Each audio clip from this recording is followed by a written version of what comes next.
what would be the maximum budget that you would want to spend? 30 mil. Okay. Do you want to have one section, two sections, or three sections? There's 4 or 5 or 6 people in a section. What do you think is? 8 minimum. 8 minimum. So now we're down to 58. The next one is the maximum range. So the longest trip from A to B, where do you think that would be 5 or 6 times a year? I'd say farthest, realistic, maybe Dubai to London. This is the range that you can go non-stop. Okay, so anywhere in Europe, you can make it to South Africa, and you can make it to Singapore. However, this is with no wind. All right, so now, this was the winds last week at 35,000 feet. So, which this means is that you're going to be able to fly faster when you're going east, and you're not going to be able to go as far on range, or it's going to take you longer when you're going west. You can see that here, you can make Singapore with all these airplanes. But if you were to start now in Singapore, and you watch this is so you can see, if I go to Singapore, you are just barely. Matter of fact, if the winds get a little bit worse and get to 75 knots average, you're not going to make it back in that G280.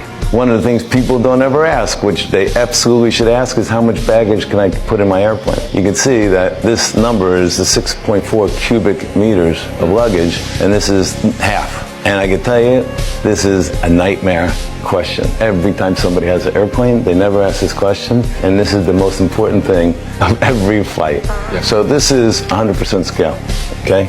So I'm 6 foot, I'm 180. This is the exact size. And so if I wanted to take, let's say, the seats on the Gulfstream and compare it to the Challenger, that's the difference in the aisle width. It doesn't look like too big of a deal. You're getting a little bit more aisle width, but really where you see the difference is when we look at the floor plan. So this is 100% scale of the Gulfstream 550. You got the kitchen door here, the galley door, and most airplanes, the front section has these 4 single seats. This is really the normal setup. So the G550, this is what it looks like outside, and this is what it looks like inside. So you can see it's got those 3 sections. This is the door that closes off, and you got that bedroom back there and the bathroom behind it. This airplane's got, for the class, it's got the biggest window. See how big that window is? Yep. It's huge window. This is twice the size of, let's say, the windows on the airlines. Up front, you have a really big kitchen. Flight attendant can prepare anything. They can bring you food from Whole Foods, or you can get it from Harry's Bar, or wherever you want it, and you can get it from whatever place you want, but it's nice when it's prepared fresh on there.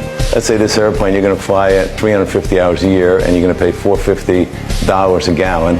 Okay, that airplane's going to cost about $3.6 million a year to run it. Yeah. Okay, which is about $10,000 an hour.